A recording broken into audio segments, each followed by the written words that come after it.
আমি মামে ঘরোয়া ব্লগ থেকে বলছি। এরকম একটা রেসিপি হলে আর কিছু দরকার নেই। পাশে মাছ মাংস রেখে তারপরে এরকম একটা রেসিপি দিয়ে ভাত খেয়ে অনায়াসে 1 প্লেট ভাত খাওয়া যাবে এবং ভাত খেয়ে উঠে যাবেন। আর কোনো তরকারি, মাছ, অন্য কোনো মাছ এবং মাংস এগুলোর কোনো প্রয়োজন হবে না। তাই দেখতেছেন আমি লবণ মেখে নিচ্ছি, লবণ আর হলুদ মেখে নিচ্ছি মাছগুলা। আর মাছ দিয়ে কাঁঠালের বিচি দিয়ে আমি আজকে রেসিপিটা করব কই মাছ দিয়ে। আর মাছটা হলো কই মাছ, দেখতেই তো পাচ্ছেন। আর কই মাছগুলো ভীষণ বড় বড়, তাই আমি একটু কেটে নিলাম। আর এই যে দেখেন যে কাঁঠালের বিচিগুলো আমি পরিষ্কার করে ওজন করে রাখছি, আমি ফ্রিজে রেখে দিচ্ছি। আমি এখন সিদ্ধ করে ভাপ দিয়ে আমার ভিডিও দেওয়া আছে, চাইলে আপনারা যা ঘুরে আসতে পারেন আমার ভিডিও থেকে, তারপরে দেখতে পারবেন যে আমি কাঁঠালের বিচি কীভাবে করে আমি ফ্রিজে রাখি ওজন করে। আর এই তো রেগুলার সাদা তেল দিয়ে দিলাম, দিয়ে তেলটা ভালো করে কড়াইতে হওয়া, তারপরে আমি মাছটা দিয়ে দিচ্ছি। আসসালামু আলাইকুম, সবাই কেমন আছেন? আপনাদের সাথে আছি আমি মামে ঘরোয়া ব্লগ। দূরে এবং কাছে আমার প্রাণপ্রিয় ভাই ও বোনেরা, আপুরা, বন্ধুরা যে যেখানে আছেন, আশা করি সবাই ভালো আছেন, সুস্থ আছেন এবং নিরাপদে আছেন। আপনাদের ছোট বড় সবার দোয়া এবং ভালোবাসা আলহামদুলিল্লাহ আমিও আমার ফ্যামিলির সবাইকে নিয়ে ভালো আছি। তাই এই তো আজকে একটা রেসিপি নিয়ে এসেছি। রেসিপিটা হলো কই মাছ দিয়ে কাঁঠালের বিচি দিয়ে আজকে রেসিপিটা করব। তাই রেসিপিটা কীরকম হয়েছে বা হবে, তাই আপনারা কমেন্টের মাধ্যমে জানিয়ে দেবেন। আজকে রেসিপিটা যদি আপনাদের কাছে ভালো লাগে তাহলে লাইক কমেন্ট শেয়ার করতে কেউ ভুলে যাবেন না।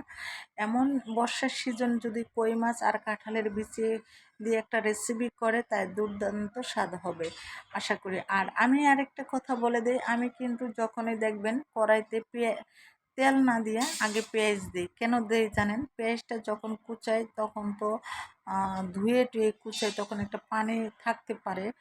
পানিটা যদি থাকে তাহলে যদি আগে তেল দিয়ে পরে পেঁয়াজটা দিই তাহলে পানি ছিটছিটে হয়ে, মানে তেলটা ছিটছিটে হয়ে, মানে চারপাশ ভরে যাবে।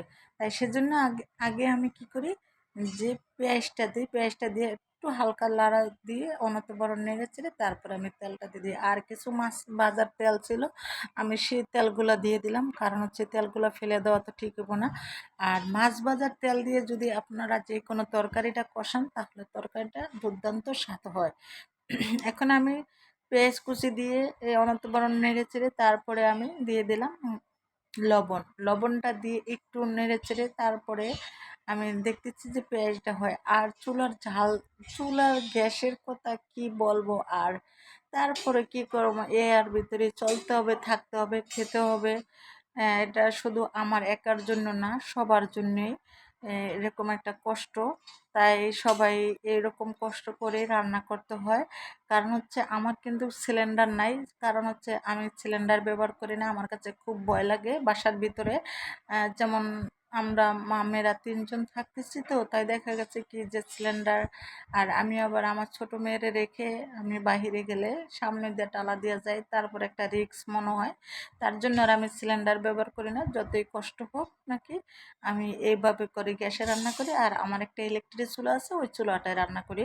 আর এই তো দেখেন একটু জিরার গুঁড়া দিয়ে দিলাম, আমার জিরার গুঁড়া দিয়ে দিলাম। আমার ধনিয়ার গুঁড়াটা নাই। যাই হোক, আমি দেখি আজকে যাব বাজারে যায় টুকটাক কিছু বাজার সদাই করে নিয়ে আসব, সম্ভব হলে আপনাদের সাথেও শেয়ার করতে পারি।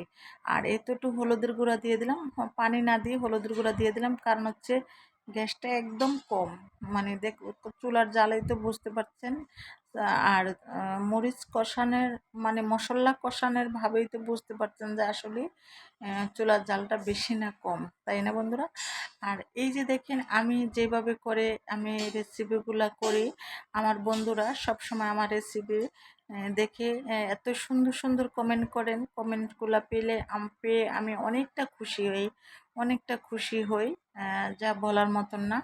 আর এই তো দেখেন এখন আমি কাঁঠালের বিচিগুলো আগে কষায় নিলাম অফ ক্যামেরায়, কষায় নিলাম ভালো করে। কষায় নিয়ে তারপর একটু পানি দিয়ে দিলাম, পানি দিয়ে এখন একটা ঢাকনা দিয়ে দেব।